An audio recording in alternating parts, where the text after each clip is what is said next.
What is going on, boomers and doomers and everyone watching right now?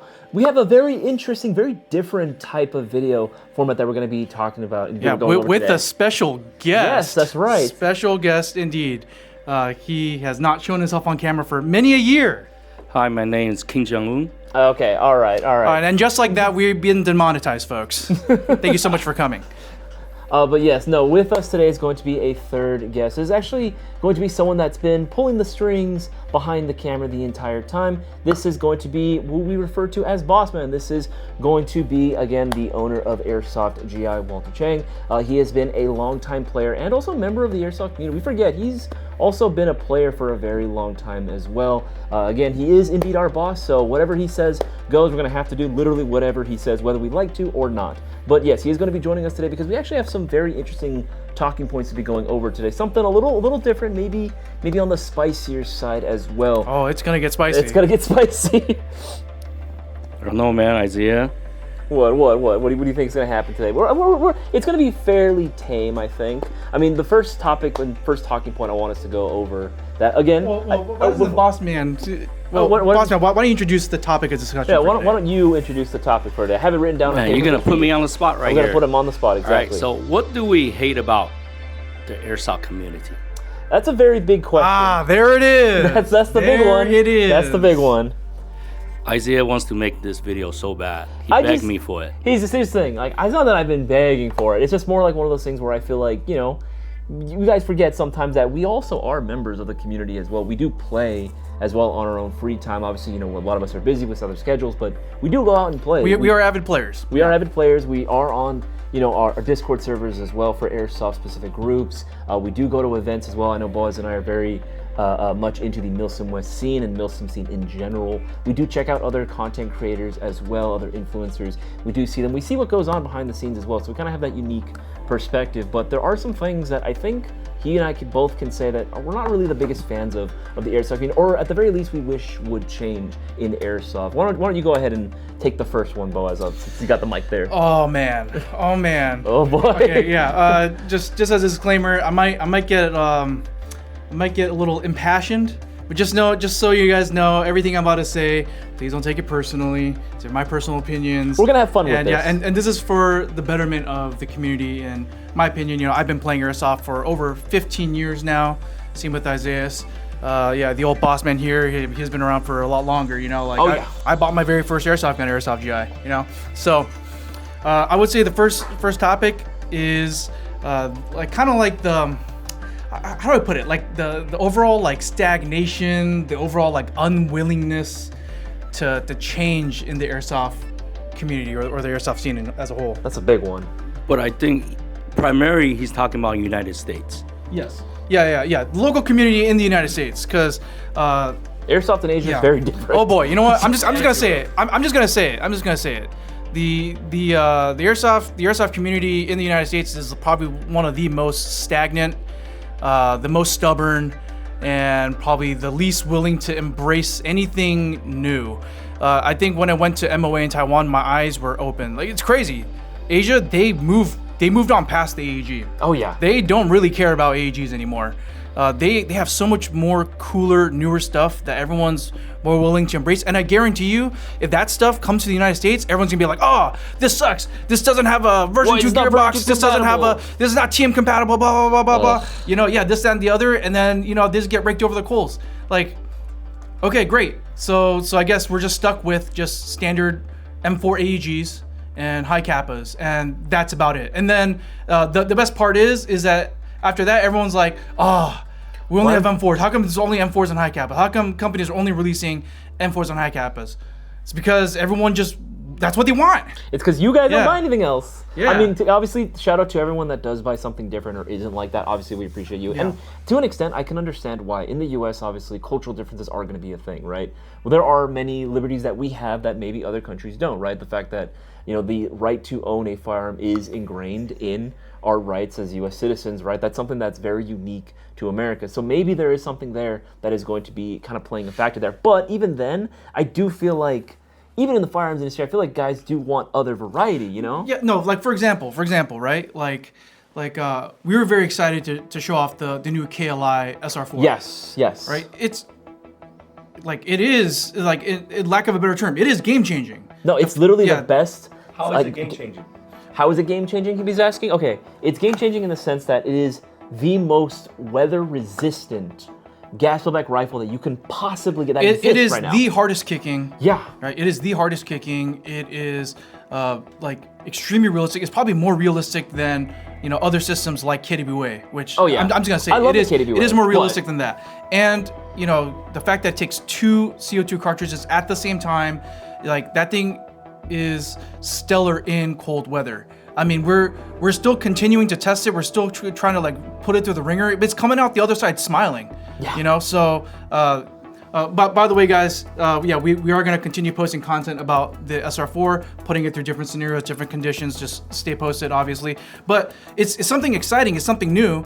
And then, everyone that looks at it goes, this thing sucks and blah, blah, blah, blah. I'm like, okay, dude, like this thing comes out with a forged aluminum receiver, which is, by the way, a first. We'll get people commenting for anything as well. Outside of the box, straight out of the box. Getting a forged aluminum receiver, that's crazy. Like, we haven't seen that in Airsoft in a while, unless you go to like a really small boutique shop aftermarket and pay exorbitant amounts of money, which the KLI, like, it does it from out of the box for way less than an aftermarket body kit, for a forged aluminum receiver. Then you have steel internal components. I don't know in what world where people are knocking the fact that, a company's coming out with steel components, So like, Every time we try to come out with something new or something cool, or something to refresh the community, it's crazy. Like, they just hate it. No, I don't know what's the case, what's going on there, to be honest, because I thought we were all supposed to be airsofters. I thought we were all supposed to be wanting innovation. I thought we were all supposed to be striving for more, striving for better equipment, better pieces of technology, making it easier for everyone to enjoy it. Yeah, it didn't used to be that way. I don't remember the airsoft community being this dogmatic. Like when I was growing up playing, like when I was in high school, the community was completely different. Like you had people running around with things like SVDs, you had people running around with like all sorts of these like, I guess say proprietary, P90s. We saw like a ton of stuff. And slowly, like bit by bit, I noticed over the years, all that variety started to like go away. And everyone now is just running the same old version 2 M4 AEG with the high kappa. And then, that's the only thing people recommend. And for what? Just like for performance? Is that like the only reason? What, just so you can shoot laser beams? Is that the whole point of Airsoft, is just shooting laser beams? That may be fun for a while, but at the end of the day, the whole point of Airsoft is to get cool replica guns in cool kit and shoot your friends and have a good time. Like, having good performance is nice, but then like if that's the only thing you're going for, I mean, come on, man, like that's how you like steal the hobby out. I mean, I get it too, right? If people are on a limited budget, right, maybe their income doesn't make as much and they can only afford one, sure. And in those circumstances, I would understand it. But I'm seeing guys who have no problem with spending money on other like gas-like platforms. On other gas-like platforms, right? Have no problem with dumping all this money into upgrades, which is like, okay, sure, but you also could have just bought something else that, already performs that good, if not better, out the box. Instead, you're here in the YouTube comment section saying why this is not as good as yours. Yeah, I don't know whatever happened of get something that's cool for you. Yeah. Like, again, back in the day, growing up, right, there was an aftermarket. There was an aftermarket for uncommon platforms. There was a huge aftermarket for things like, I don't know, like the G36 platform, or like I said, like the SVD, right? Those are way more common. Yeah, exactly, yeah. And like the P90, like all these other non-standard platforms, there was an aftermarket. And now, right, because of how discouraging the US community is towards other things like that, what do you think the aftermarket companies are going to do? Keep making products that no one's going to buy? Yeah. And then there goes the aftermarket. So now it creates this whole feedback loop to where, now everyone has to run an M4 AEG and a high kappa, and that's all you get. It's just very frustrating because we find ourselves in that cycle. But I know, Bossman, you have some opinions on this as well. Well, actually, Isaiah, speak your piece before I speak. No, I mean, I would have to 100% agree with Boaz. It is frustrating because I'm someone that does like to run very unique platforms. You know me, I will run everything that maybe everyone else hates, but I don't care because I like building out unique loadouts, whole other historical like kits, and I will pair them with the correct gun if possible. Even if the gun, I'll be honest, sucks a lot of the time, I'll still use it, and it's fun for me, but I can't really do that, or it's not as easy for other people to do it, or I can't recommend as many people do that because, again, they're going to have to be surfing the World Wide Web to try to find these unique platforms that, again, were available at one point, even through us, and were very easily attainable, but now because of the way the pattern of airsoft shoppers have been, we don't have that anymore, so it is frustrating. Man, boss is fuming right here. No, I mean, it's like, obviously we're like exaggerating a little bit, but I mean, to be fair, No, this is... I'm not mad, but like I'm a little mad. Yeah, I loved growing up. I loved playing airsoft because of the fact that it's like playing Counter-Strike, or like, it's like playing Call of Duty in real life. You have so many different options for guns. You know, whatever looked cool, whatever made you feel like, you know, like the badass action hero that you want to be. You get to do that with your friends at a field. And hella cool. Yeah, and there was a wide variety of people, dude. Like I remember the very first time I played, I had dudes running AKs, G36s. I had people running P90s, Whole UMPs, motley crew. all this stuff, man. And now you go out to the field, everyone's just running an M4. What Mark 18 do you got? What Block 2 do you got? What 416 do you have? Well, this all goes back to, let me give you guys a little airsoft history lesson, okay? Way back when, around year 2000-ish or whatnot, Marui only have about 3 or 4 different guns. Like, for example, MP5 from Moss and M4A1, okay? So at that time, every time there's a new model come out, Airsofter will want to get it, kind of like collecting. Yeah. For example, when ICS first came out with their MP5, I would say the failure rate is about 75 to 80%. Okay. Fudge. People were buying them up because that's the first full metal MP5. Yeah. Then Classic Army came out with their full metal M4. That failure rate is, I would say, around 90%. Jeez. Okay, but they bought them up like crazy, and what airsofters were doing before, they were just duct taping stuff, zip tightening certain things, and just try to make it work. G&G wasn't any better. The first 4 releases of their AGs, their M4 sucked, their UMP terrible, their M14 terrible. The failure rate is about 75% too, but people were buying them up. Why? Because they were into collecting. They were looking at new stuff. That's how factories, even though they were running into issues, which I think that is the wrong way to go. Nowadays, obviously, they will QC it. They will make sure everything is good. Then they will release it. Back in the day, no, hell no. Consumers were the QC. Consumers were the, testing ground. But like what I'm trying to tell you is, people were buying whatever that came out, whether it's good or not. If it's bad, they will figure it out. They will try to upgrade it. They will try to find ways to make it work. Okay, like for example, the UMP, the trigger contact sucked. There were issues with the hop up. People were finding a way to fix it. The M14 is the same way. Then every time there's a Marui release, man, people will buy them up. The 6552, the Thompson, they came out because people were like, really, really high on Saving Private Ryan. Yeah, that was big during that era, the World War II fascination. Then the 733 because the block hop down. Okay.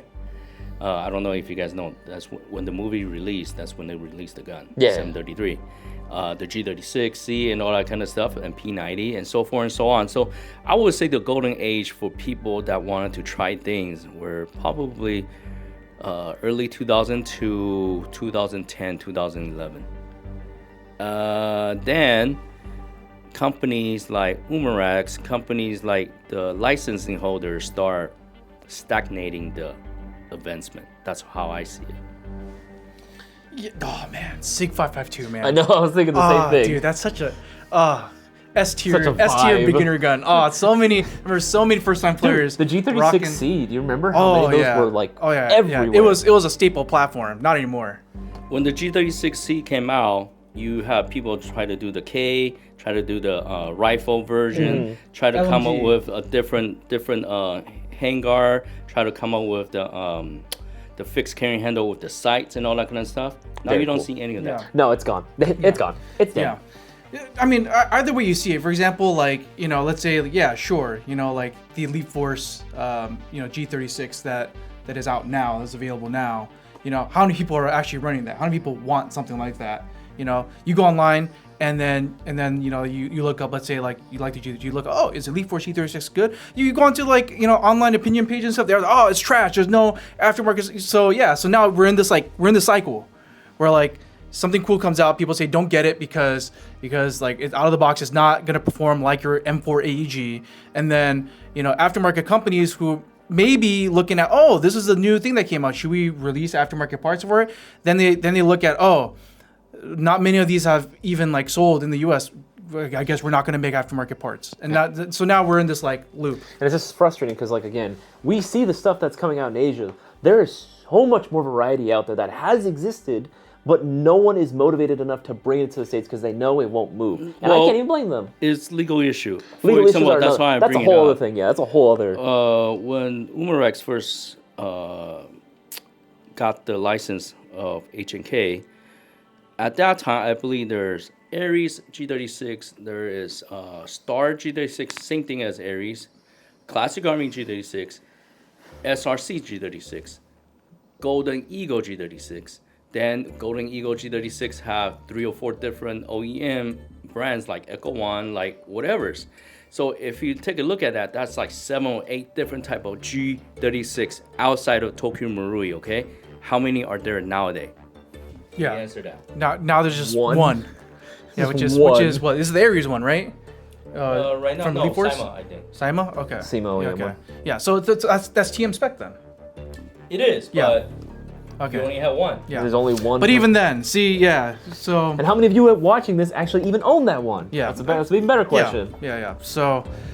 Yeah. So it's just discouraging to see, you know, like even when I just listen to other people talk about airsoft guns on the field, man, like everyone's just so way less adventurous with trying different stuff, you know, like, man, like I've gone through a lot of airsoft guns, you know, just because I think that they're cool, you know, like I've owned a bunch, and you know, the thing is, at the end of the day, like I want them because they're cool, right? Like, dude, like I had the KW MP7, the KW MP9, right? Both of them, yeah, riddled with issues, unfortunately for me. But hey, I still kept running them. Yeah. I still kept running them. I knew, okay, just don't fire the gun full auto for too long, you know. This one, just fire in semi, you know, or like Do not drop this one. Yeah. Don't drop the mag on this one. So like there were things like that, dude. Like even I had like what was it? Like I had some like really like janky like 1911s that I used to run just because I thought the slide looked really cool, you know. And I'd be like, hey, just load it. You know, it's not gonna get through the whole mag. If I want it to slide lock, I just have to load 8 rounds.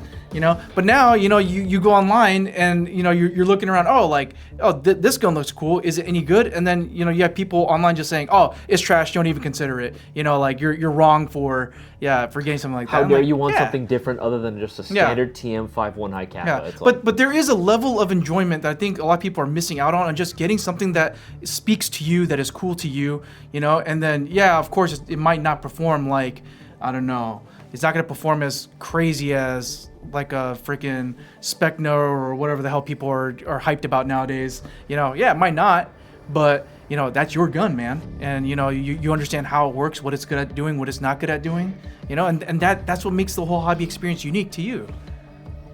Well, you guys sound like 2 boomers right here. You guys are talking about the old times. No, but what they're trying to say is like, I think the hobby can be more than just players, can be more than just people that go out there and try to shoot laser beams downrange, either whether or not you're speed softer or mill center, right? I think what you guys are referring to are tinkers, meaning you get you get a gun in and you would like to improve it, you would like to make it work, you would like to, you know, nowadays, you can actually 3D print parts if you know what you're doing. Yeah, it's crazy right? that you can do that now. We live in that day and age. And there's no more collecting. So because of that, in the United States, it makes it really, really hard for manufacturers wanting to come out with guns for our market, okay? Our market outside of, let's say, Europe Asia, we're the number one biggest market for airsoft. But guess what? Most of our guns are, I'm going to put Lancer Tactical Gen 2, Gen 3 range guns, because that's what factory wanted to produce, and that's what all the distributors, Ivic, Lancer, whatever's, Umarex, they wanted to bring in, because that is the only one that moves. Rest of them Sits. Yeah, they move because it's like, again, the whole mid-tier explosion of airsoft is like cheap performance. Get a cheap external thing. It'll just get the job done.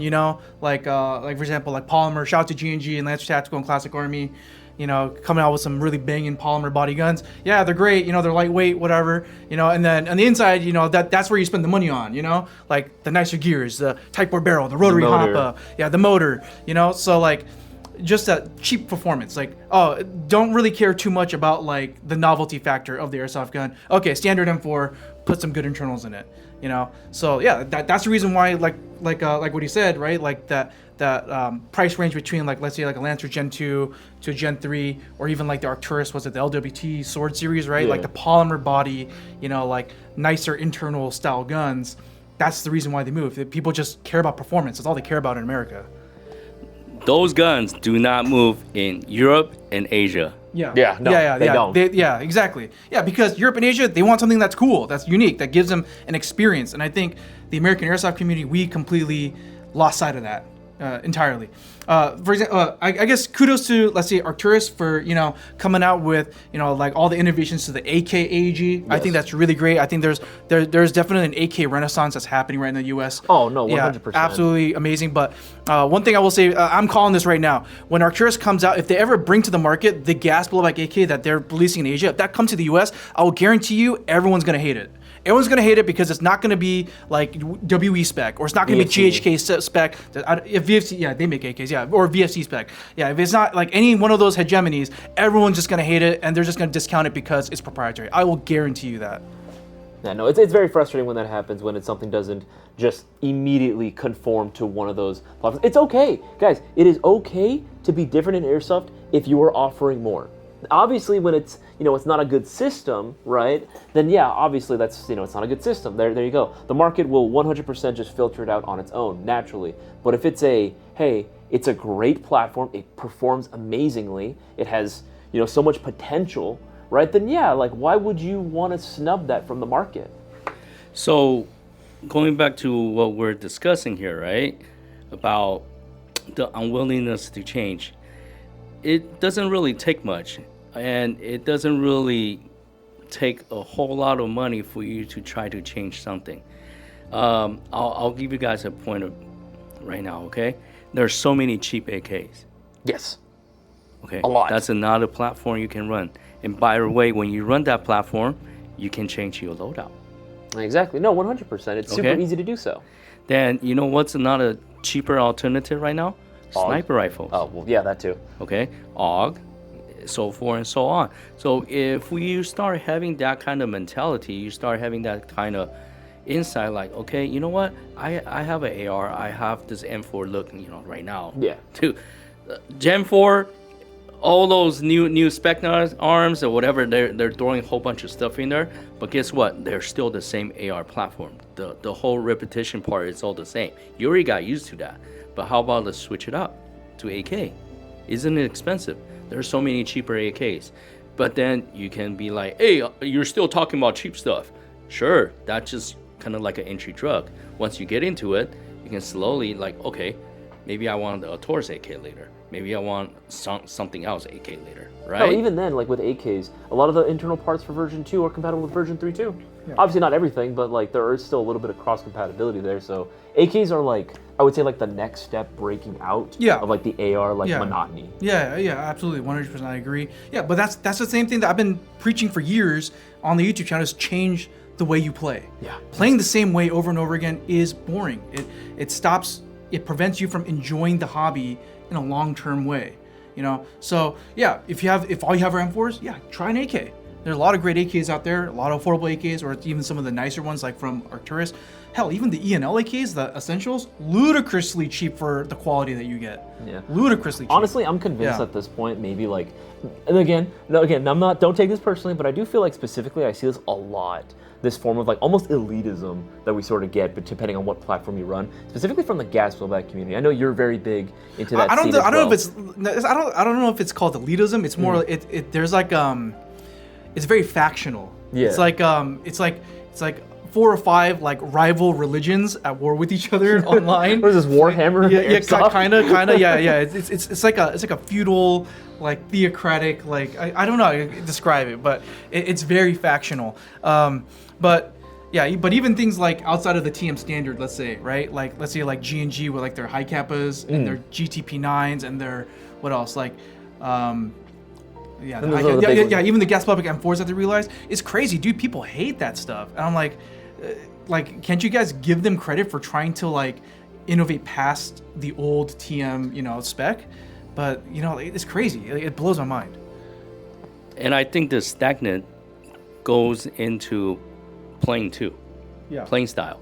For example, Biohazard, conduits to them, they try to put up the GBBR only game. Yeah, not many people fun. showed up. It doesn't look like a lot of people showed up, but still they're trying, right? They're trying. They're one of the few that try to step out this norm. Biohazard, if you're listening, keep doing it. We encourage that type of behavior. Yeah. And one thing that I kept telling you guys, if you guys run GBBR and you go out there going up against guys with AEG, you will see a disadvantage of it. However, that doesn't mean you shouldn't be running GBBR, because what you're gaining from the performance, meaning the rate of fire won't be there, the rounds won't be there, and you're not running around like an A10 Warhawk anymore. But what you're getting back is the realism. Yeah, it's a whole nother level of immersion that you're getting with gas blowback platforms compared to an AEG. I'll give you a prime example, okay? Let's say you carry 4 mags. 4 plus 1. How many rounds is that for GBBR? They just say it's like 150 NWS. rounds. Around 150. 150 rounds. That's in a single Lancer AEG high cap. That's in one single PTS EPM. Yeah. Just think about that, right? But then the way you play is going to be different. Now you're going to be very conscientious about your mag capacity, your gas consumption, and efficiency. You are going to be more honing your skill on getting the shot count. Yeah. Because you only have 150 rounds. You got to make every single shot count. You cannot afford to just waste it like you would with, a standard AEG where you have literally 150 rounds in one singular magazine. No, it makes sense. And now the realism brings in, right? Let's say you go in there to the battle, your BB in your first mag is 30 rounds. After, let's say 15, 16, 17 shots, maybe you need to consider changing that out. Soldiers do that. Yeah. They don't throw the mag out. They still have the rounds in there, and they do the tactical reload, put it back in the vest, but they have a sequential. They know this one might be only 10, 15 rounds left. They go out and grab the next one. They know that's a fresh mag that's going to have 30 rounds in there. Yeah. So that's all skills that you can obtain by running GBBRs. Yeah, but again, the whole landscape has changed. Like, I don't know when did it become about throwing the most BBs downrange? When did it become about racking up the highest kill count at your field? Like, when did it become about that? Like even to this day when I play, like I'm not there to, get as many like cool kills across the field as possible. I'm there to have a good time with my friends, and like show up with some cool airsoft guns that I think look cool and that I like, and I get to use them. So, like even with my gas blowback rifle, like I've been running gas guns for probably 6-7 years now. And, I've tried all sorts of different systems, and every time I play, like what Bossman says, it definitely changed the way that I played as a player. Instead of just spamming the trigger as fast as I can, making the shots count, re-indexing my magazines, playing slower, playing more methodical, thinking of being conscious about how many rounds are left. Even when I reload, it's more fun. It's more fun. It feels like I'm actually doing something. Every time I pull the trigger, it's an experience. And I go there just to pull the trigger on my gas blower rifle. That's what I'm there for. But when did it? I don't know when it became about, yeah, like you're not having a good time unless you're winning. Like I don't understand that.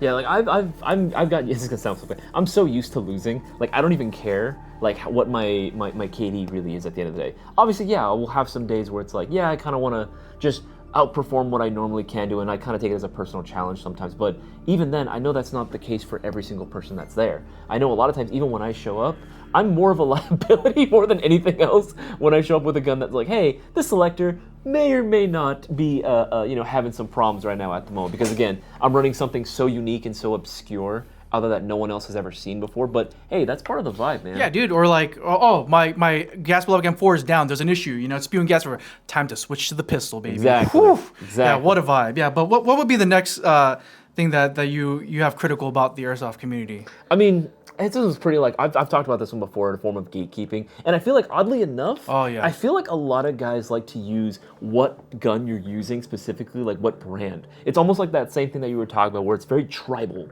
Right? Mm-hmm. Where it's like, oh, because you're running Lancer versus you're running Arcturus, or because you're running Classic Army instead of Echo 1. I mean, there's just examples out there, right? It almost seems like, okay, well, now we don't really want to talk to you, we don't want to associate with you, or we're going to clown on you on the internet. And it's like, why? What exactly do you have to gain from all this? Do you have literally nothing going on in your life? We're all on the same side. We're all freaking playing Airsoft, man. Yeah. We're all here to enjoy the hobby that is Airsoft. Like I don't understand. Yeah, I don't understand like what brand of Airsoft gun you choose. Like determines whether or not like you're in the in crowd or you're cool or whatever. Like who cares, dude? Like we're all just a bunch of war nerds, right? Trying to get our rocks off by shooting BBs at each other. Like, dude, we're all on the spectrum here. Just admit it. But you know what I mean? But also when it comes to gatekeeping, I think is like one thing that I noticed that's really changed is like we're just so less welcoming. There are some people, that we've encountered that are way less welcoming of newer players into the community for whatever reason. Yeah, like the whole meme about like mag dumping on rentals. Like, are you kidding me, dude? Like, are you trying to prevent Airsoft from growing? Like, do you want your field to close down? Is that what you want to do? Is that how you want to introduce Airsoft to new people? Is like mag dumping the rentals or like making the rentals cry? Like, there's so many like memes and jokes about in the community about like dunking on rentals. It's crazy. Don't get me wrong. Like having a darker sense of humor is fine. Saying out of pocket jokes, whatever. Come on, we're all grown ups for the most part in this, right? You know what I mean? Like it's okay to make those types of jokes every once in a while, but I feel like there's just a certain crowd of people that will see that and just be like, hey, I should just do this in real life. They have no discernment for like, hey, this is a joke, just leave it be. But let's say like you're not an Airsoft player. Let's say you're considering trying Airsoft for the first time, and that's what you see online. Yeah, that's terrible to see that that's your first exposure. Is that gonna make you want to play? No, of course not. Absolutely. Yeah. I mean, and if it does, that's also concerning too, because I feel like that also might attract the wrong type of crowd too. Yeah. So like, I remember one time I was playing at our home field, and man, like I remember this one guy was talking to the ref, and what he said like really made me upset. And basically, I think he was like one of those guys that, again, very hyper competitive. I'm not having fun if I'm not winning. I'm here to rack up. I'm trying to drop that tactical nuke. At the Airsoft field, try to get that 30 kill streak, that 50 kill streak. Yeah, no, that dude was like spawn sweeping. Like he was. I mean, no more. Hey, kudos to him. Like he's a great player. Good, his skill level's high. But the ref was talking to him about, hey, like there's kids here, like you shouldn't be shooting these people as much. And then his response was, hey, I come here, I pay here with my own money to like have a good time. These kids out here, their parents are paying, but I'm paying with my own hard money. If they have a problem, well, get better, get good. And I'm like, are you kidding me, dude? Like that's your attitude? For younger people in the hobby, like the future of the hobby, like that's how you want to treat them? That's insane. That's why you gotta give props to guys like Valiant Eddie. Mm-hmm. He's always trying to keep it light, and he's always trying to encourage, little kids or players that just get in, play with him. Yeah. We need more people like that. We need more people like ambassadors instead of toxic. Like we don't need that, because later on we'll be talking about this. Airsoft. We don't want to. We have enough external problem. We don't need to have internal problems. We need to add more to it right now. That was actually going to be leading into the next talking part about this, was that how can we change? We see all these negative things, in the Airsoft things that we wish would change, but how do we change it? Yeah. So, but before we get to the next point, just to piggyback off what Bossman said. Yeah. I don't know if you guys know, but Airsoft as a hobby, it's a word of mouth game.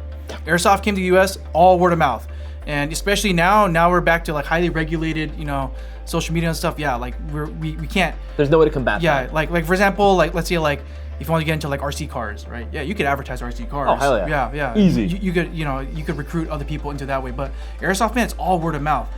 So like for example, like there's younger kids, at the airsoft field and stuff. Dude, there's so many people, so many of these younger players are just being ignored by the older players.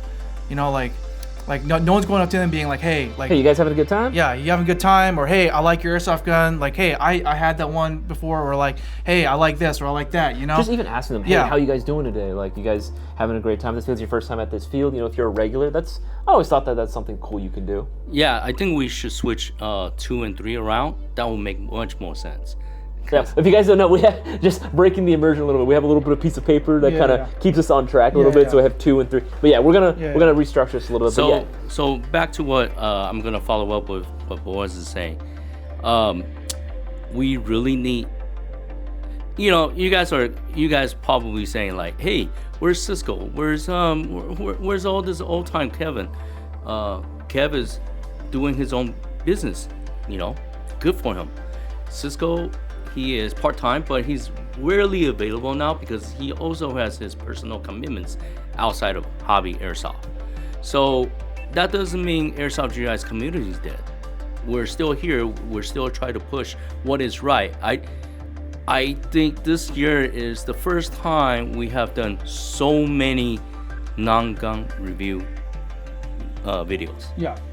Yeah, I think that's Yeah. accurate. Yeah. Yeah, because at the end of the day, the gun reviews after a while, because of again the monotony of products coming to the U.S., it's all kind of the same. Like we very talked much about all earlier work, today. no play makes Jack a Oh dull look, boy. another M4 AEG. How can we make it interesting this time? So yeah, not only that, but as a community as a whole, there are other people that used to be here like Cisco or like Kev, and unfortunately for them, they have other things that that they need to prioritize. But in the meantime, we're still trying to provide you guys informative and entertaining content, to keep the excitement of the hobby alive. Because like what Isaiah said earlier, we're players first, man. Like we've been dedicated to the hobby of airsoft for many years, even before we started here at Airsoft GI. Yeah. So this goes down to what we're talking about, the external factors. I would say this video will get lucky to have 6,000 views.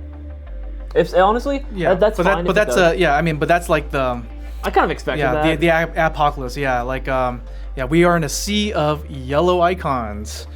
All right, so let's get into that a little bit more, okay? I mean, you guys already see what Madison is talking about. You guys probably saw US Airsoft rant on his community, his videos, and you guys probably see we got zucked by simply touching the gun doing live stream. Or even Arcturus, they got their whole account deleted. Oh yeah. Well, the problem is this. Rip. You guys can actually do a research on this. I'm pretty sure everyone knows how to use AI nowadays. Gemini, OpenAI, ChatGPT. Just type in airsoft, social media, suppression. In Gemini's 2.0, you can actually do a research function. It will actually give you a whole span of stuff. They even recognize, yes, there is a suppression and shadow ban issue, internal 2A, firearms, some sort of right-wing They just kind of political all stuff, lump it all together. and airsoft. It's very unfortunate, and I believe most of our airsoft industry problem spew from this, because less and less people know about airsoft. Now, I'll give you a prime example, okay? The airsoft is not just guns. It's not just guns coming in. I would say Lancers, 90% of their imported gun don't even see the day on the field. Do you guys believe that? Yeah, I believe that. Yeah. I 100% believe. I know there's like plenty of guys out there that just will buy an airsoft gun and then just leave it at home, right? They'll just, it's okay, it's a nice little showpiece, or I'm gonna put this on display somewhere, or It's not even display. They shoot the squirrel, they shoot the rabbit, I played in or their whatever. backyard. They shoot like cans and stuff. So the people that actually play airsoft is very tiny. The amount of people that play airsoft is actually very, very tiny. Back in the day, I would say 2012, if we asked 20 people, maybe 2 people will know what airsoft is. But now I think people know what airsoft is, but less and less people play. I'd say I that's do a fair believe in assessment. that. Yeah, I'd say that's a fair assessment. Yeah, but that links back to, in my opinion, is just the climate of the community, the airsoft community in the U.S. It's just like airsoft has always been a word of mouth hobby. Airsoft has grown from the ground up, from just straight up word of mouth. Hey, hey man, I heard about this thing called airsoft. Yeah, like they're like really high end BB guns. They can shoot full auto. It's freaking sick. Hey, you should go buy one that you like. We'll go and play. Play in our backyard. That's how it used to be. Now, yeah, like I think we enjoyed a period of time when like the online I guess like social media was kind of like the Wild West. Before the great apocalypse of 2000, Yeah, 2012. Yeah, of 2012. yeah. That'll do it. So yeah, before the great apocalypse. Yeah, dude, like You used to see Google ads. yeah. GI. We get Google ads for all sorts of stuff. I get Google ads for Megastore, for Evic, for Airsoft GI, all over the place. And and a huge boom of like a lot of these mom and pop shops too. Like making a living selling airsoft guns, and now now it's back to just word of mouth. It has to be. It has to be. But now there's an added stigma of airsoft because of the online content that is out there, and also the general attitude of the community. Like again, it goes back. It goes back to when you're on the field. How are you treating people that are coming into the hobby?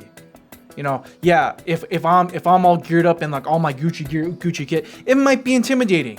But like at least what I try to do when I'm on the field is I try to intentionally go look for newer players, people that look like they're on the field for the first time. I try to make them feel welcome. I want them to come back again and keep playing. That is the lifeblood of airsoft, is newer players. And if I see someone, for me personally, if I see someone on the field who is struggling either to be able to adjust their hop, which is way more common than you realize. It is such a common sight to see newer players that don't know how to adjust their hop up, or don't know how to load their magazine, don't know where even to put BBs into their high cap magazines, right? So I will go out of my way, I will stop playing, help these kids out if I see that, and just be like, okay, try to teach them on the field. Even if I get hit, whatever, I'll call myself out. I don't give a I will make sure that kid is having a good time before anything else. I will hand them my personal gun if it makes it easier for them to have fun. Oh, dude, that's like one of my favorite things to do. Yeah, like, same. Hey, what gun you're running? Oh, I like that gun. Here, let's trade for a round. Here, kid, you want to shoot a 249? Here's my gun. Here's some magazines. Go play it. Just give it back to me at the next round. That's like one of my favorite things to do. But also to run counter to that, dude.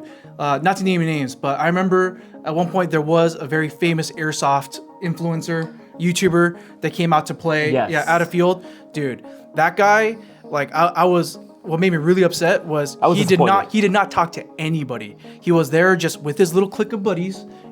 He would just walk onto the field when it's time to play. He would play, and then other people would try to avoid him. He would just avoid. He would avoid everybody. And then when he was done, he just went back to his car with his little posse of people. And then just left it at that. Like if you were a younger player who got into the sport because of your content, let's say, right? And that's the treatment that you're gonna get to other people. Like, come on, man. Like, is that gonna make them want to play? Well, it is what it is. I mean, there are actors and actresses that are they're not friendly to fans. Don't meet your heroes. Yeah, exactly. But that goes down to YouTube too. I know we have been doing a lot of research about how many YouTubers are out there that's based in America. Yeah. Man, for the people that can make money off this, it's probably less than a handful now. You can count them with one hand. Maybe 4. Yeah. Alphonse, Jet, WAG, and maybe Valiant. Yeah. That's it. Okay? Why did this happen? Again, it goes back to the suppression part. Because YouTube don't allow them to run ads, or they have to heavily modify, or they have to have some sort of special independent sponsors for them to make the content, and to make a living out of it. I mean, US Airsoft just said that he needs to get a full-time job nowadays. because Yeah. he can't do it. Can't make money off it. That, in a way, it's a little bit different than the European crowd. If you take a look at European, you actually have a lot of smaller, but they do get views. Not crazy views. The overall engagement is higher. Yeah. They do. The way I see it is they are actually enjoying making the content, not to make money, but is to enjoy the hobby. They're doing it for the love. And we get it. They're not gonna get rich off of it because how YouTube suppression, even outside of the United States. But you can see that kind of attitude. It's a bit refreshing. What do you guys think? No, 100%. Yeah, I think it's nice to see. I think it's a combination of two factors. One thing I think we're theorizing is the algorithm plays a little differently outside the US. So if you're uploading content, let's say in Asia or Europe, the algorithm will actually treat you differently for Airsoft. And then the other half is, I think definitely people online, you could feel their love for the hobby in their content. It is very refreshing to see. It is very nice to see that. And I'm not saying that doesn't exist. USA, there's a lot of smaller content creators that we've seen that have no intention of making this like their full-time job. They're just doing it because they really like the community itself. And I applaud that because I think that's just so nice. Like, you're not just in it to try to get some crazy clips on the field, right? Try to go viral and then make a ton of money and then come in with this attitude, right? Like, I hate seeing that shit. So when I get to see someone who's very much just in love and has a genuine passion for what it is that they're doing, that's just cool to see, man. That's just really, really cool. And going back to what you said about, depending on where you are, I 100% believe that. Because when we were in Taiwan, some of the stuff that we would post out there, that would never reach the number of shares or views that we would. I think that's what kind of started the conspiracy a little bit for us. Yeah. It was like, when our like location changes, we kind of noticed the algorithm did treat us a little differently. Treat us way better. Interesting. Yeah. So yeah, US Airsoft, Scott, if you're listening, go get a VPN and put yourself in like an Eastern European country. There you go. There you go. Yeah, hopefully Google doesn't catch on to that. I would say this. I think the only way to really, I guess, fix the, I guess, the state that Airsoft is in. We'll get to it. Oh, okay. All right. But outside of that, I think just with how social media is treating Airsoft companies, like we can't really market like a traditional business. No. I think that's the hardest part. And at the end of the day, we rely on word of mouth. Yeah. And that brings into why 2024 is one of the hardest year for Airsoft. As what they mentioned earlier, if you cannot advertise your business, even your new business, how are you even going to take off unless you have unlimited amount of money? Meaning, let's say a small shop. Let's try to pick a place to open. Milwaukee. Sure. Milwaukee. Okay, which is still, I believe they still holds about 100. Decent population. Yeah, decent population. But in order for you to open a store, and I will give you a caveat now, you can buy everything. You can fill up the whole store like EVIC, like GI, okay? But if I tell you cannot, however you try to advertise is not going to get the words out there, how are you going to survive the first year? Right, like that. You don't. That's the whole thing. You can't. Or if you do, you got to be extremely lucky and be incredibly reliant on your local community to basically do the advertising for you. You can't, and even then, it's limited. It's not like they can go out on themselves and post a commercial for you. No, that's not how it's going to work. It's Google's going to, or any sort of social media platform will take it down or suppress the viewership, the shares, everything for it, You guys can say like, oh, you can do mailers, you can do door hangers. Who does that nowadays? Nobody. Nobody. No one's ever going to look at it. You can say like, how you can run Google reviews or try to get, being suppressed throughout. You cannot get your words out. So that's what's happening in Airsoft internal business. Yeah, it's not just us. This is everyone across the Airsoft board. Literally everyone. Yeah, this year it's scary, man. Like we've seen so many small like shops close down. Even. Yeah, we've seen fields close down, or even like the big ones, like freaking Specna, bro. Like they can't even support their own like distribution. They open and close in 1 year. No, 2 years. Oh, 2 years? Okay, yeah. That's Open and still a close in short 2. Yeah, dude, that's crazy. Yeah, especially with how much humdrum Spectrum has gotten, on the internet, and how it's everyone's like beloved star child is on on the internet. Yeah, they came to the U.S. They opened the doors and closed them in 2 years. That's insane. Like that's scary. You can't really fault Charlie. I think he tried hard. Oh, he did his best. He did He's great. Yeah. He has sent a lot of guns to people. He has traveled a lot, but that is the impact of the business because he has to travel, and plus his salaries and all that kind of stuff. That's cost. Yeah. Cost of doing business is very expensive in United States. California. Yeah, No, not just California, but that doesn't hurt or doesn't help. Honestly, the fact that California's just so freaking expensive. Like, is really sad to hear the stores that, I'm gonna say this, they saw GI, they saw EVIC, they saw Airspy open, so they decide to open, and now this year, after January 1st, they are gonna be closing their doors. It's not because GI or EVIC took away their business. Maybe those business owners will see it like that, but the smart one will probably see like, this is what's happening. I cannot get my words out. This is what's happening if all the stuff that we talked about earlier, the gatekeeping, the elitist feel, the unwillingness to try new stuff, how is that going to all support this store? You can't. And if you say like, hey, store, why don't you just stock more different stuff? Yeah, that's when you die. Because now the stuff that money. you have the stuff that sit there, people come in, they're just looking for certain M4s or certain things. How do you want them to stock their store? Let me ask you guys that. And second, if we can't even, how do I say this? Take care of the smaller shops, we can't even help them, let's say on the internet, how are they even gonna survive? They can't, right? I think it really goes down to the community needs to come up with some sort of plan to work together, because without it, they just put it like this.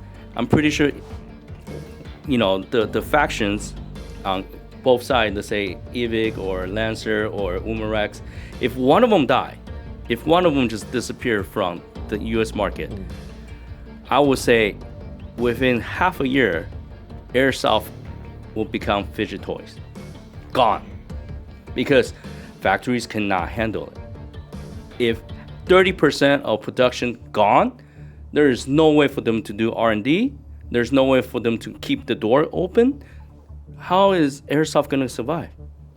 Yeah, and also I can't speak too much on this, but again, also the margins that a lot of us are selling Airsoft guns for, very, very thin margins.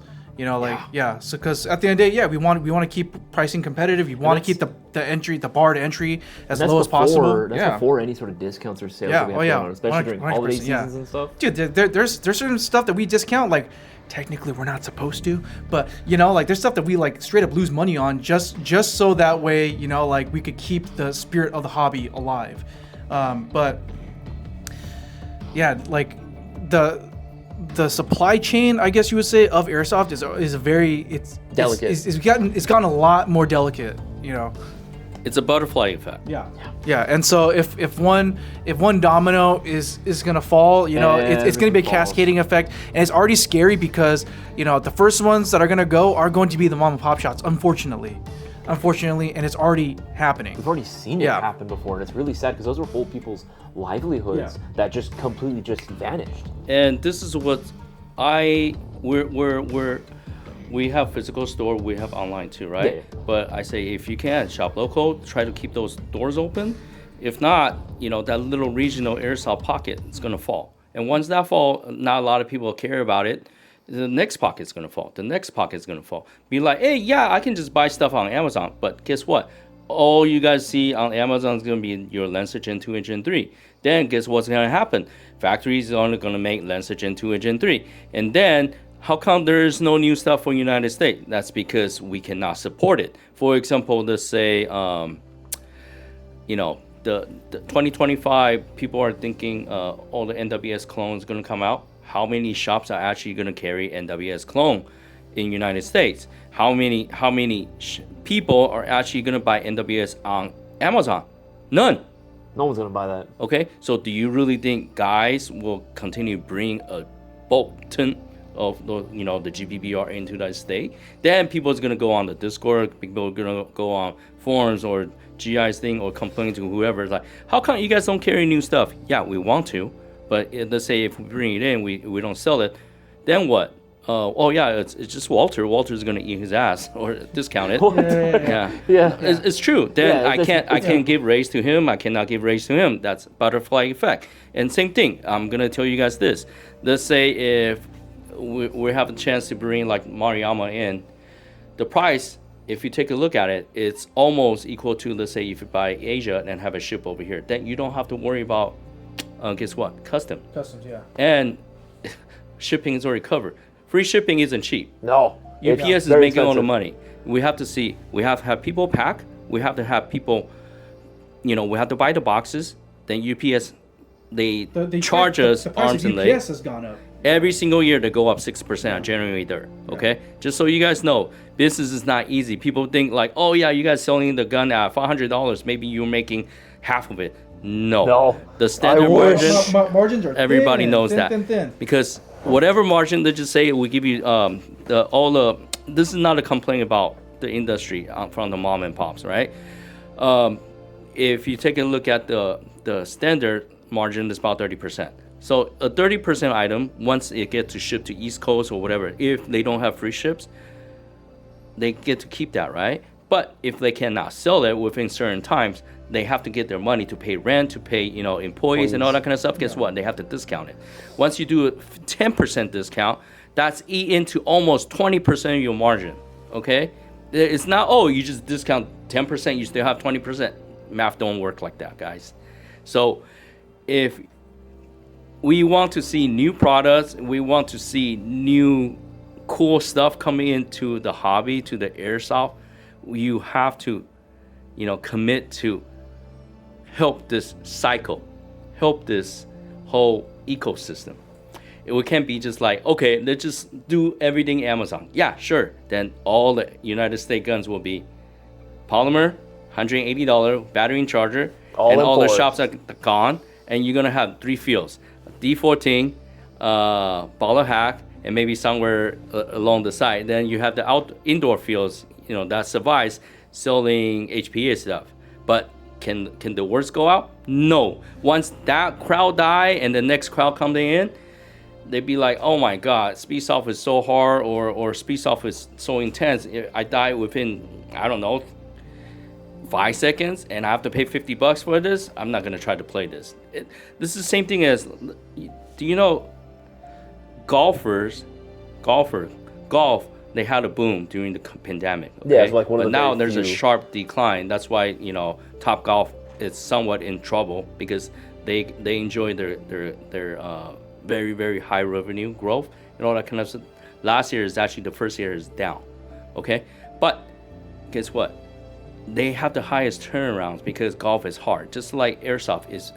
If you go out there, let's say you play Speedsoft, right? 5-on-5, 6-on-6. You go out, bang, the first shot dead. You have to sit out for another 15 minutes. Are you gonna enjoy that? Yeah, some people might not enjoy that. Yeah, some people might not enjoy it. I do, because again, I like to. So you pay $50. Your total playing time is 2 minutes. Yeah. No, the people are not going to enjoy that. I know a lot of people will just think, why am I paying this much for 2 minutes of game time? I'm not saying Speedsoft is not fun. No, fuck no. It's awesome. It's super fun. Yeah. But all not kind of game is fun. But what I'm trying to say is, if they can't even sustain that for fields, how are they going to sustain the rent? Tax city isn't cheap. All these fields are not cheap. They don't, during the daytime, it's literally sitting there empty. They can't. If they're lucky, they get the local law enforcement sign us on some sort of contract and go practice rent there. It out and use it for training That's purposes. about it. But a lot of them don't. I mean, now you're seeing they try to go crazy stuff and try to do porn in there, right? Oh, with Miami Airsoft? Yeah. Okay. Yeah. Okay. Oh, it's a whole other thing. Yeah. Yeah. But yeah, like a lot of your outdoor fields, right? Yeah. Like majority of the week, it's empty. So like, for example, like if you're a shop, like how many empty days can you sustain? And then you only do business 1 or 2 days out of the week, Like it's a very hard business model for a field owner to have it be sustainable long term. and you're kind of depending on a lot of people to show up for those 2 days, right? Like even the model of, let's say, like you walk onto a field, let's say like entry is $30. $30 gets you all day. $30 gets you from 9 a.m. to 4 p.m., let's say, right? So you got 8 hours, so yeah. So now, how many of those do you need? How many players do you need in order for you to break even, to pay for your employees, to pay the rent? Also insurance for an airsoft field is expensive. Okay, so all that stuff, plus keeping the lights on and facilities, right? How many players do you need per day to do that, to make up for a whole week, by the way, of the field just sitting there?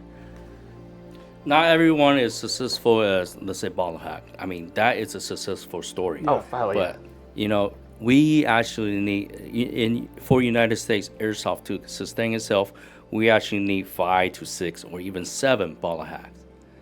Believe it or not. No, that makes sense. You need that level of success across the board in different regions in order for that area to be like, okay, cool, Airsoft is pretty popular here. This is where I'm going to go. Like, it makes sense. Like, I do get it. You do need to have that level of support from your community in order to be able to, again, continue going. Because if there's no fields, you know what I mean? Like, it's all domino effect. You take one piece of the puzzle away, none of it's going to fit. It's not going to work.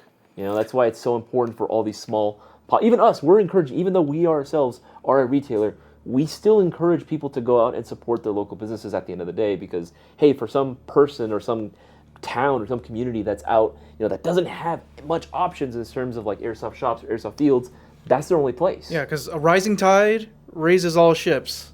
Like we can't be in the mindset of crabs in a bucket. Yeah, crabs in a bucket. Okay, yeah, rising tide will raise all ships. So this goes into the next thing I would like to bring up.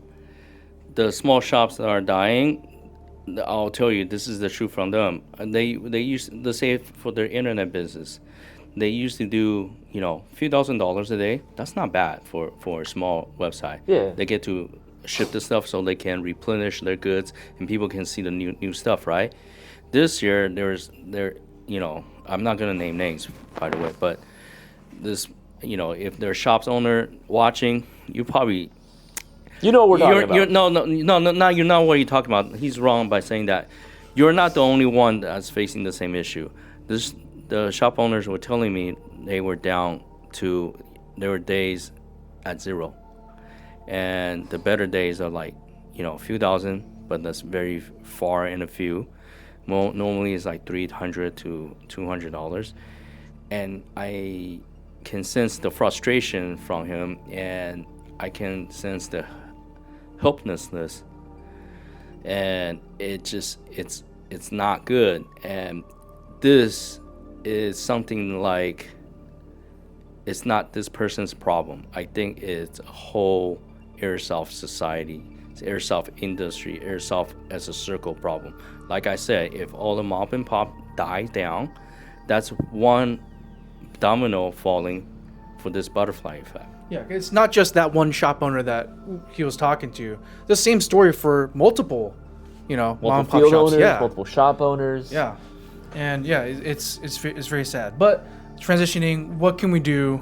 What can we do about this? I'll finish up. You guys go ahead first. Yeah. So what can we do about this, Isaiah? I mean, the biggest one, obviously, there's so many different takeaways that we can come from this, right? Obviously, support your local businesses, right? It's such a cliched statement to make, but it rings so true, right? Because for some communities, that local shop is all they have, whether it be a actual retail shop or whether it be a field itself, maybe even both, right? A lot of them will do sort of the combos. At that point, you have to support that. If you are an airsofter in your area and you see that there's a field there that's local to you, go to it. You know what I mean? Or if there's a few, go to those and continue to support those as well. Obviously, and we're Airsoft GI and we are ourselves at retail and we want your support, but you got to make sure that we support everyone in this industry, no matter who it might be at the end of the day. That's probably one of the bigger ones. Yeah, and then for me, I guess it is going to be a bit tougher. Change, I think, is going to be one that is going to be a lot more intentional for you, the player, you, the viewer who's watching right now, is there just has to be a paradigm shift within the airsoft community. There just has to be. The belief of like an airsoft gun is only as good as its performance, as it can like shoot laser beams downrange on the field. Okay, cool, we get it. But that's not what airsoft was supposed to be in the beginning. It wasn't. and like us. Hey yo. I don't know what Okay. happened there. Anyway, yeah, what's going on? Okay, but but going back to the root of airsoft is that you get to play with cool model guns that shoot BBs, and you get to play with your friends and look cool. Like going back to that, I think going back to that paradigm instead of discouraging other airsoft brands, other airsoft manufacturers, from bringing their products to the U.S. It'll corner sales. And at the end of the day, it's going to discourage sales. It's going to discourage people from wanting to get into the hobby. And I think doing all that and having that paradigm shift is really going to benefit the airsoft community. I think it's going to make it a lot more welcoming for newer players to join. And just to touch base on that, how many real airsoft manufacturers are there? Not many. Yeah. A lot of them come from the same Yep. OEM manufacturer. Some way people they shitting. warehouse. I'll give you a point example. People were shitting on the KOI gun. Oh, that I never heard about that brand. That brand must suck. Then guess what? So does that mean Umarex made a big mistake of switching their Glock OEM to them? Question. All right. Maybe, I don't know. We'll see. But They have to do a lot of testing Yeah. before they make that decision. yeah, absolutely, yeah. And you know what? Like, I will say the Umarex Glock, I mean, I love it. It's great. It sells for a reason, man. Yeah, it's great, so I'm kind of excited to see what they're gonna come out with that Gen 5 MOS. I don't know, but yeah, like what Bossman said. At the end of the day, it's kind of funny. It's kind of ironic sometimes when you read a lot of people's comments online and stuff.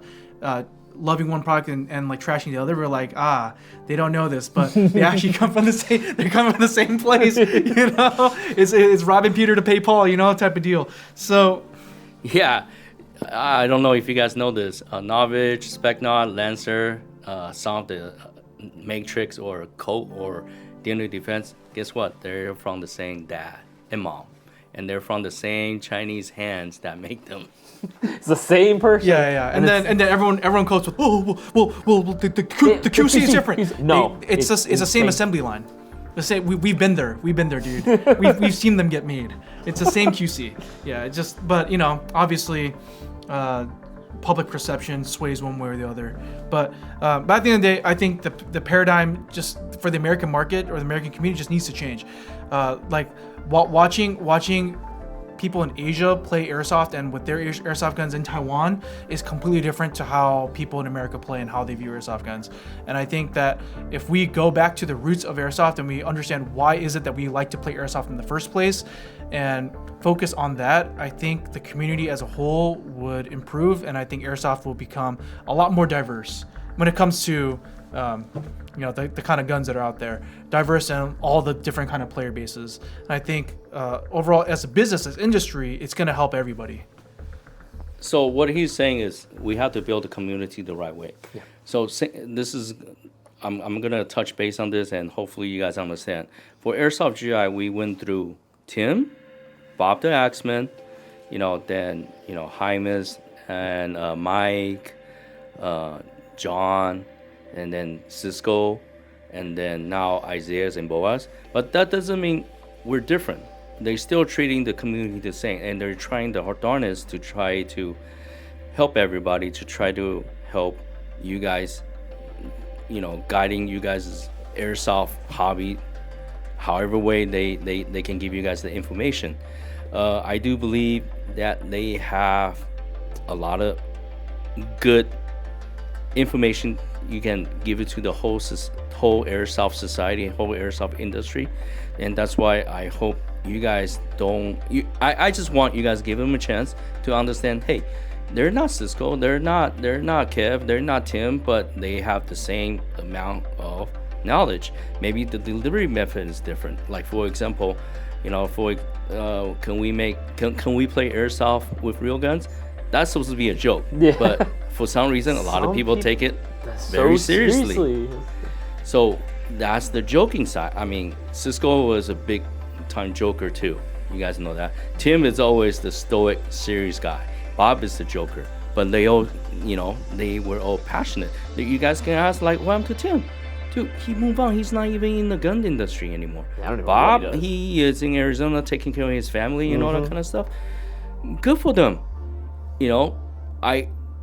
that doesn't mean that Airsoft dies with them. That doesn't mean that Airsoft GI dies with them. We change. We're the only shop that consistently having, social media presence through all these people. But guess what? I believe the goal is still the same. Try to keep the Airsoft community, try to keep the Airsoft industry well in life. Yeah, at the end of the day, we just want you guys to be excited for Airsoft, man. I'm excited. I'm always excited whenever there's new things coming across our desk. A lot of times, we get to see a lot of stuff before it even hits the shelves. Before we even you see pictures of it. A lot of times we get early access to a lot of these new cool Airsoft guns, man. And the thing that I always dread, I always hate answering the question, is we get asked, do you think it's gonna sell? Oh man, that's the hard question. Yeah. We've come across so many cool things, and then that one question is, do you think if we bring $200,000 worth of these into the U.S., do you think this will sell? And oh man, that's always a tough question to answer, man. But at the end of the day, we still get excited. We're very excited for Airsoft. We love the hobby. We love the community that we grew up in. We've made so many of our closest friends through Airsoft. It is a beautiful community, and I dream of the day when we can go back to that. When we can all come together as people that just enjoy the hobby. Doesn't matter what kind of gun you're running. Doesn't matter what brand you're repping. None of that matters. At the end of the day, we're just all here to play with our model guns and have a good time.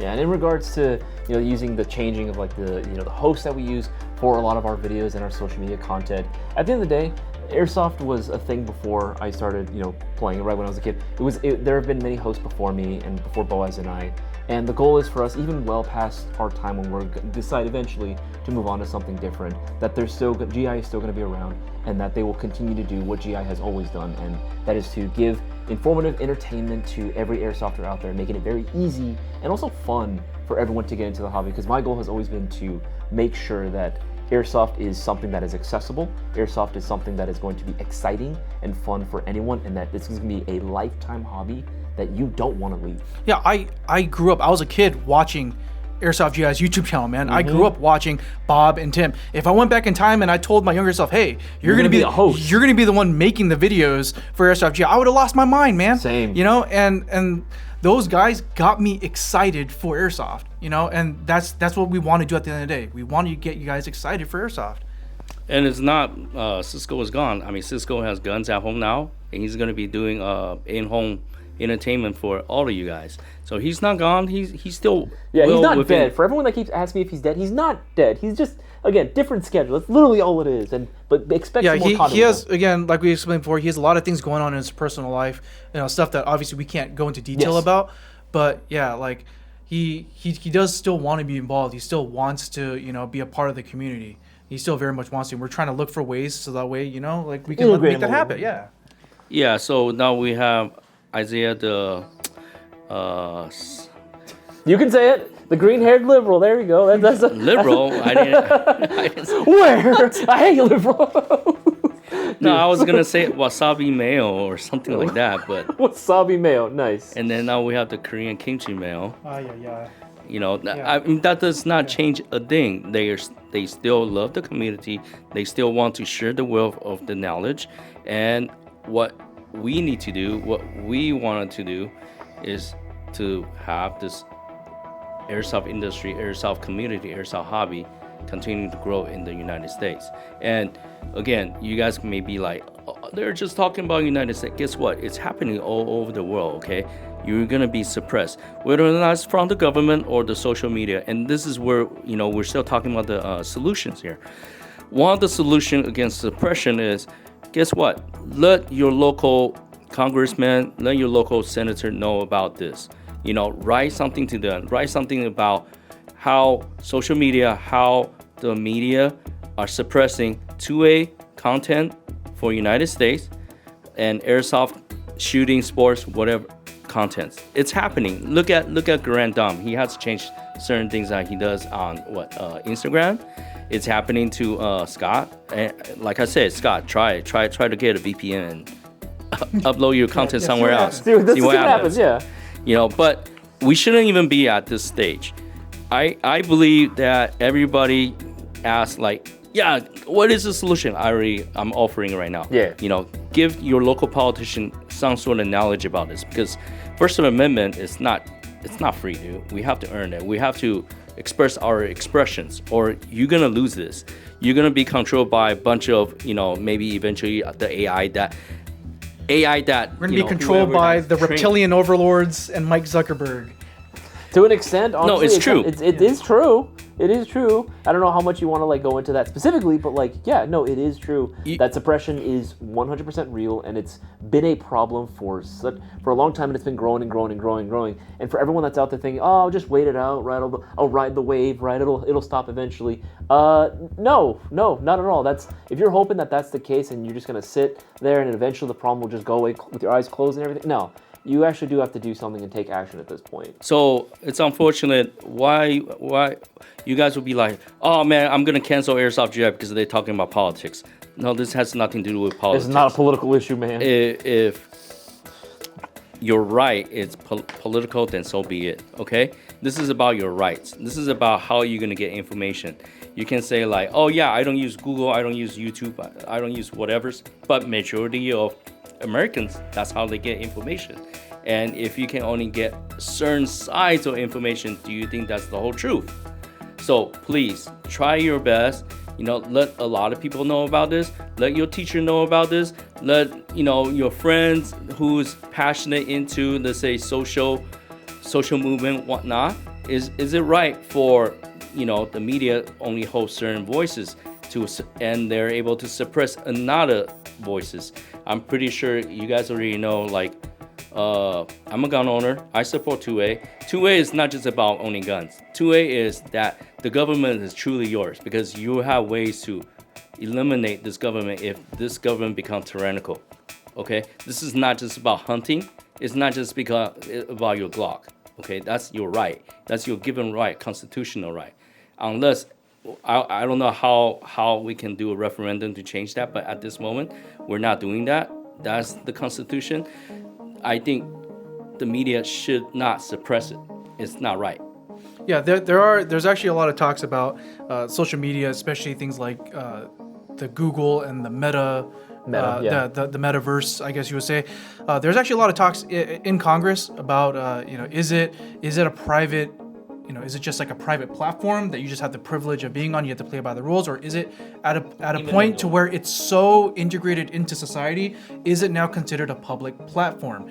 There are local representatives that may or may not have an opinion about it, and so just make sure that if you want the future of, let's say, the media that you consume, the media that you like, or even with the hobby of airsoft, if you want that to continue to grow, I guess the best thing that you guys can do is to reach out to your local representatives and let them know about, hey, I think that social media, it should be a more level playing field. It's more of a public platform than just a private place where you have the privilege of, posting your content on. And, it does have that downward kind of effect. It does have that kind of butterfly effect. And in the long term, if we don't do that, Airsoft is only going to continue to get more niche. That's what we talked about earlier, right? And let's say if you have $2 million to open a store at Milwaukee, a $2 million, you can make a banging airsoft shop, right? But guess what? You cannot get any words out because you cannot use social media or Google ads or whatever to get the words out. How are you going to make this work then? How are you gonna? So unless you're Mr. Beast, you have a bunch of money, you can just throw it around like that. There's so much disposable right? income. Or Jeff Zuckerberg. I mean Jeff Bezos and Jeff Bezos. Jeff Zuckerberg. Same guy. Yeah. Same thing. Yeah. Mark Bezos. Yeah. So Mark Bezos. There you go. So if you take a look at that, that's why we bring in this somewhat a political subject into this, because just think about this guy. Just think about if Isaiah wanted to. You guys asked us. Go open a store somewhere. Open a store in Florida. Let's go open a store at Columbus, Ohio. Okay, sure. Let's do that. And let's try to take out $1 million loan. Let's open a store. Let's find a bang spot. And let's say if we even put in a field, but guess what? There's not enough local knowledge to get the words out. That place might die within 18 months. That's the truth, because you still have to pay electricity, utility. You have to pay, the employees not free. Yeah. Inventories are not free. When you discount, you lose margins. So I hope I hope you guys are understanding this. This is really really heavy subjects. I understand that, but I really really hope you guys can see the butterfly effect. Yeah, so just I guess the final takeaway here is number one, oh, I lost my train. Okay, number one, the paradigm has to change for you, the player, as a community. Okay, so we have to incentivize growth when it comes to the variety of different products that come to the U.S.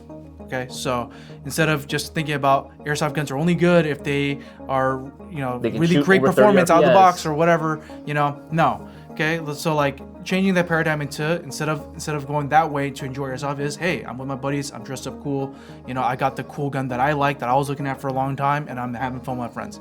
Okay, so the paradigm shift for you, the player. The next thing, I guess, the bigger, larger scope thing is, we do have to contact our representatives, our lawmakers, the people that work in the legislature, to push for more freedom, online when it comes to voices. Because like what Bossman said, a lot of these local shops, they rely on, Google ad services. They rely on things like social media to get the word out to, hey, so-and-so of this people of the small town, hey, I have an airsoft shop open, come and check it out. A lot of those people that try to do that with airsoft, they don't make it. They don't make it out there to social media because the platform is actively suppressing them.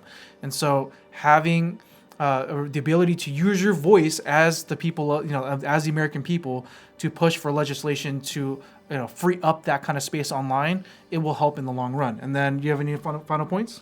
Honestly, I think that's just like the biggest one, honestly, and at least in terms of trying to fight suppression in some form or another. Obviously, using your own voice, not only to voice your opinions to any sort of local ordinance or law enforcement, or not law enforcement, any local government or anything, but also just using your voice as a means of being able to spread the words via, whether it be your own personal social media and just word of mouth. And finally, I completely forgot about this. Make newer players feel welcome at Fields, man. Oh my God! Don't please. ignore the newer players. Make them want to come back. Make them want to keep playing. If you're an experienced player and you know that you have the ability to easily clap the other team, sure, you could do that, or you could go out of your way, treat these players with respect, especially younger players, newer players. Ask them how they're doing. See how they're liking the game so far. If they have any sort of concerns, or if there's like, oh, I have issues with my gun, try to help them out as best you can. Try to give them advice. See if it's a lot of times you'd be surprised how often it's just, hey, I don't know how to load my magazines. I don't know how to adjust my hobby chamber. Or hey, if their gun is having a problem, maybe be that guy that offers, hey, I have an extra gun. Would you like to use it? You don't have to do those things, but doing those small things really does help the retention of a younger player that wants to get into this, because now they know, oh, I went to this field and I had an absolutely banging time. I know the community there is really, really nice. They're going to take care of me. Right, this is a very welcoming spot, and then I'm going to continue going. And that new player just is now helping the lifespan of Airsoft continue in this spot. And final of the final dots of the final dot. Okay, I just wanted to tell everyone that you guys can see how passionate these two people are about Airsoft. They're not faking it. They're not just doing this because they're getting paid X amount or whatnot. They truly want Airsoft to grow. So please give them a chance. I know a lot of people are saying, oh yeah, they're changed, they're different. Oh, Airsoft GI has fallen big time because so-and-so left and whatnot. You know what? We still have two of the most passionate people here trying to get the words out. Give them a chance. And guess what? We hear you guys. We improve our inventory system by a lot. And a lot of people, we're actually getting a lot of good reviews on the side. Like, hey, they're getting us the gun so much faster. Oh my God, what happened? We're within the 24-hour turnaround, even on a busy season. You know what? Well, for one, business is much slower, so we can get things out faster. that does help. Two, the people that comes into our store, they no longer have to wait for the will call. They can literally get the products the same day. We're trying to improve on our faults, and we apologize for that. I know for the last 10 people that literally watched the whole thing, thank you guys for all your support. Y'all are real ones. we're trying to fix our system. We're not perfect. You guys still see how upset I am whenever I see bad reviews, and you guys still see how I want us to hold a very high standard, even for a smaller team now, because it's supposed to be, for a small team, we should the standard even higher, right? So we shouldn't have any drop calls. We should answer all the emails. And, you know, we want you guys to also understand that I cannot pay them enough to have them work overtime on Saturday and Sunday, and they don't work from 5 p.m. to 8:59 a.m. They don't work 24 hours a day, okay? I cannot afford AI to, you know, I don't have Mark Zuckerberg money. I don't have AI that give you wrong answers, okay? We have true people on live streams. So, you know, help my guys out, watch them. I know it's not you guys. I know it's you two. I can't do anything about it, but we can only tell you guys this is, I mean, I cannot physically change what you two wanted to do, but we can try to change our society through different ways for them to understand suppression isn't the most fair thing. Anyway, so if you made it this far, absolutely, you're an absolutely true, Nine people. yeah, part of the Mayo gang. But if you made it this far, let me throw one last question at you guys. Do you guys want a new run of Mayo gang merch? Maybe some new patches, stickers, t-shirts. Yeah, let us know in the comments down below if you made it this far, because yeah, that's something that we're looking into doing, because yeah, we are all about trying to build the community, and yeah, maybe in the past few months or so, you know, maybe in the past few months or so, maybe we got a bit sidetracked, but yeah, our goal at the end of the day is community building. So yeah, let us know down in the comments below. But other than that, thank you guys for watching. If you guys like what you're seeing, please make sure to hit the like button and subscribe and hit that bell icon to get notified of every time we upload a new video. And like we've been saying, if you guys do want to support Airsoft in general, the Airsoft community and Airsoft GI as a whole, make sure to get all your Airsoft goodies from Airsoft GI. And again, go out and also support your local businesses as well, your local fields and your local shops. That is the truest, purest form of being able to show your support for the Airsoft community. Why are you showing for Airsoft GI? Why? Oh, it's like I'm a retailer. It's like a retailer. Yeah. It's crazy. It's like we actually. Why? It's like we're a business that actually sells Airsoft products. That's crazy. That's wild. But anyway, other than that, my name is Boaz. And Isaiah. We'll catch you next time, Mayo Gang. Take it easy, guys.